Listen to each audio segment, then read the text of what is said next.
menyerukan dengan sekeras-kerasnya, "Asyhadu an la ilaha illallah wa asyhadu anna Muhammadar Rasulullah." Ini merupakan teriakan tentang agama Islam yang menentang kesombongan kaum Quraisy yang memekakkan telinga mereka. Hal itu diteriakan oleh perantau asing yang tidak mempunyai keluarga maupun pembela di Mekah. Akibatnya, orang-orang musyrik mengepung dan memukulnya hingga babak belur.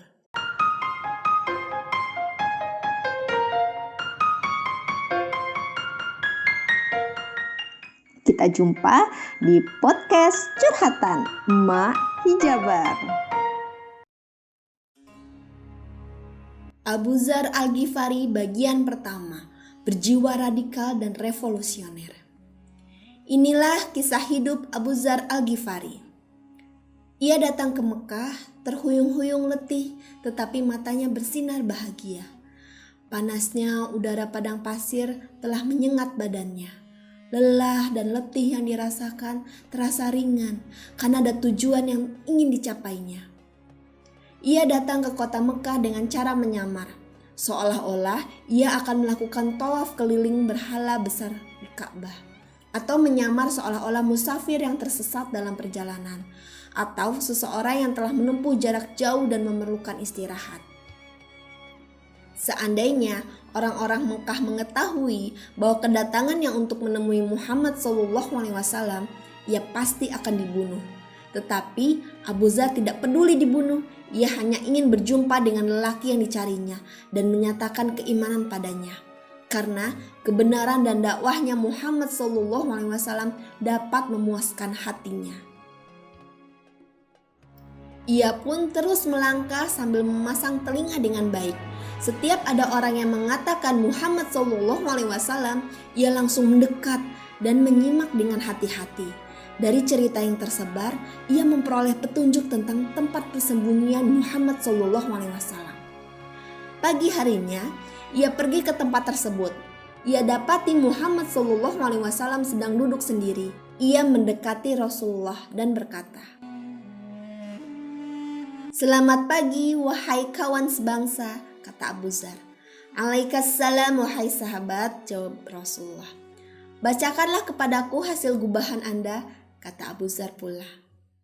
"Ia bukan syair hingga dapat digubah, tetapi ia adalah Al-Quran yang mulia," ujar Rasulullah.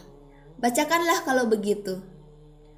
Maka Rasulullah membacakannya, sedangkan Abu Dzar mendengarkan dengan penuh perhatian. Hingga tidak berselang lama, Abu Dzar pun berseru, "Asyhadu an la ilaha illallah wa asyhadu anna Muhammadan abduhu wa rasulullah." "Anda dari mana, saudara sebangsa?" tanya Rasulullah. "Dari Ghifar," ujarnya. Terbukalah senyum lebar di kedua bibir Rasulullah, sementara wajahnya diliputi rasa kagum dan takjub. Abu Dzar tersenyum pula, karena ia mengetahui rasa terpendam di balik rasa kagum Rasulullah, bahwa dia seseorang dari Ghifar. Ghifar adalah kabilah atau suku yang hebat dalam menempuh jarak jauh. Mereka menjadi perumpamaan untuk perbandingan ketika melakukan perjalanan yang luar biasa. Malam yang kelam dan gelap gulita tak menjadi penghalang bagi mereka. Celakalah bagi orang yang tersesat atau jatuh ke tangan kaum Ghifar di waktu malam. Dikala Islam baru saja lahir dan masih dakwah sembunyi-sembunyi, mungkinkah ada orang di antara kaum Ghifar yang sengaja datang masuk Islam? Abu Dzar menceritakan kisahnya pada Rasulullah. Maka pandangan Rasulullah begitu takjub memikirkan tabiat orang-orang Ghifar. Beliau bersabda, "Sesungguhnya Allah memberi petunjuk kepada siapa yang disukainya. Benar, Allah akan menunjuki siapa saja yang ia kehendaki." Abu Dzar adalah orang yang dikehendaki Allah untuk mendapatkan petunjuk. Orang yang dipilihnya pasti akan mendapatkan kebaikan. Memang, Abu Dzar adalah orang yang tajam pengamatannya tentang kebenaran. Menurut riwayat, ia termasuk salah satu yang menentang pemujaan terhadap berhala sejak zaman jahiliyah. Ketika ia mendengar bangkitnya seorang nabi yang mencela berhala serta para pemujanya, kemudian nabi itu menyeru kepada Allah yang Maha Esa, maka ia menyiapkan bekal dan segera mengayunkan langkah kakinya untuk mencari nabi. Abu Dzar langsung masuk Islam tanpa menunda-nunda lagi. Ia termasuk orang yang pertama-tama masuk Islam. Urutannya di kalangan kaum muslimin adalah yang kelima atau keenam. Jadi, ia telah memeluk agama itu di masa-masa awal, hingga keislamannya termasuk dalam barisan terdepan. Ketika Abu Dzar masuk Islam, Rasulullah masih menyampaikan dakwahnya secara bisik-bisik. Dibisikannya kepada Abu Dzar dan kelima orang lainnya yang telah mengimani Rasulullah. Bagi Abu Dzar, tak ada hal yang lain yang bisa dilakukannya kecuali memendam keimanan dalam dada, lalu meninggalkan kota Mekah dan kembali kepada kaumnya.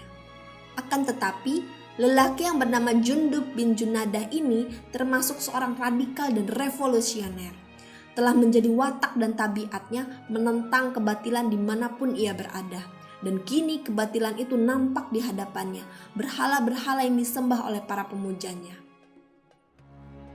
Memang benar, Abu Dzar melihat Rasulullah memilih cara dakwah bisik-bisik. Tetapi ia merasa harus ada teriakan keras sebelum ia pergi. Baru saja masuk Islam, ia sudah mengajukan pertanyaan kepada Rasulullah. Wahai Rasulullah, apa yang sebaiknya saya kerjakan menurut Anda? Kembalilah kepada kaummu sampai ada perintahku nanti, jawab Rasulullah. Demi Tuhan yang menguasai jiwaku, kata Abu Dzar, saya tak akan kembali sebelum meneriakkan Islam di depan Ka'bah. Begitulah dia, punya jiwa radikal dan revolusioner. Abu Dzar pergi menuju Masjidil Haram dan menyerukan dengan sekeras-kerasnya, Asyhadu an la ilaha illallah wa asyhadu anna Muhammadar Rasulullah. Ini merupakan teriakan tentang agama Islam yang menentang kesombongan kaum Quraisy yang memekakkan telinga mereka. Hal itu diteriakan oleh perantau asing yang tidak mempunyai keluarga maupun pembela di Mekah. Akibatnya, orang-orang musyrik mengepung dan memukulnya hingga babak belur. Berita tentang Abu Dzar sampai ke paman Nabi Abbas. Abbas segera mendatangi tempat perkara. Namun, ia pikir tidak dapat melepaskan Abu Dzar dari cengkraman mereka kecuali dengan menggunakan diplomasi halus. Abbas berkata, Wahai kaum Quraisy, Anda semua adalah bangsa pedagang yang mau tak mau akan melewati kampung Bani Ghifar. Orang ini salah satu warganya. Bila ia bertindak bisa saja menghasut kaumnya untuk merampok kafilah-kafilahmu nanti. Mereka menyadari hal itu lalu pergi meninggalkan Abu Dzar. Tapi Abu Dzar telah merasakan manisnya penderitaan membela agama Allah. Ia tak mau meninggalkan Mekah sebelum berhasil memperoleh tambahan dari dharma baktinya. Pada hari berikutnya, ada dua wanita sedang tawaf keliling berhala Usaf dan Nailah sambil berdoa padanya. Abu Dzar segera menghadang mereka, lalu berhala-berhala itu dihina sejadi-jadinya. Kedua wanita itu berteriak hingga orang-orang gempar dan berdatangan. Lalu mereka menghujani Abu Dzar dengan berbagai pukulan sampai ia tak sadarkan diri. Ketika Abu Dzar siuman, maka yang dikatakannya hanya ucapan. Tiada Tuhan yang berhak disembah melainkan Allah dan bahwa Muhammad itu utusan Allah. Rasulullah SAW sudah maklum akan watak dan tabiat murid barunya ini. Tentang keberaniannya yang menakjubkan dalam melawan kebatilan. Sangat disayangkan, belum tiba waktunya berbuat seperti itu.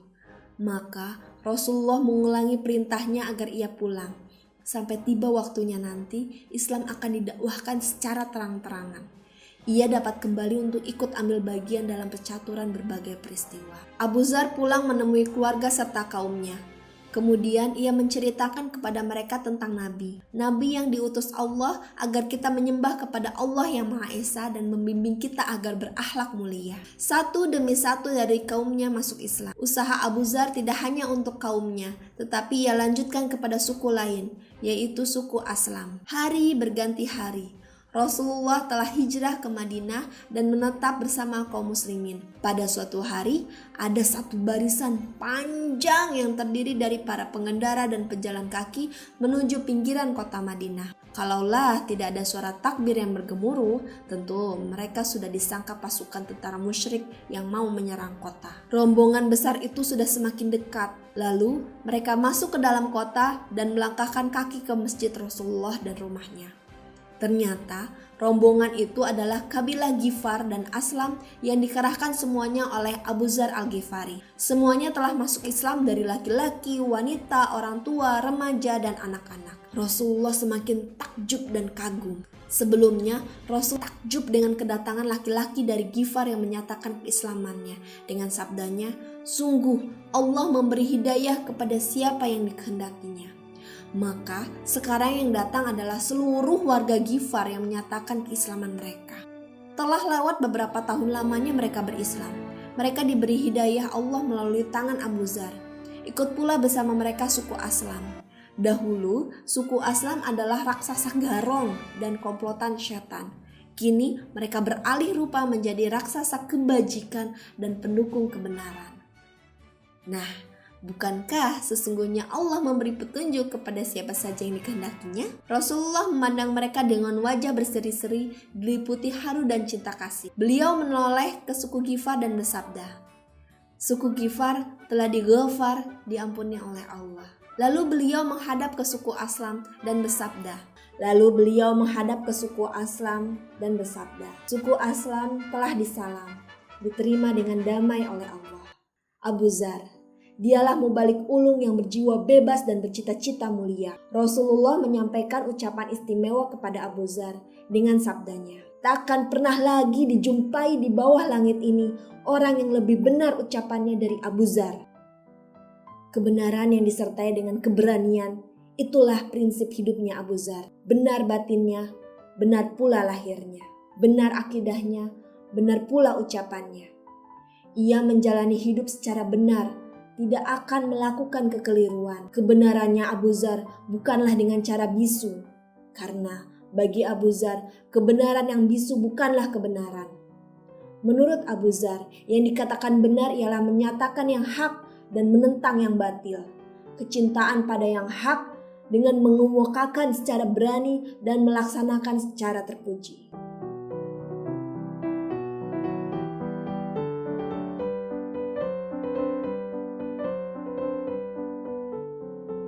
Dukung podcast saya dengan cara apa, Ma? Like, comment, dan subscribe. Jangan lupa klik tombol loncengnya.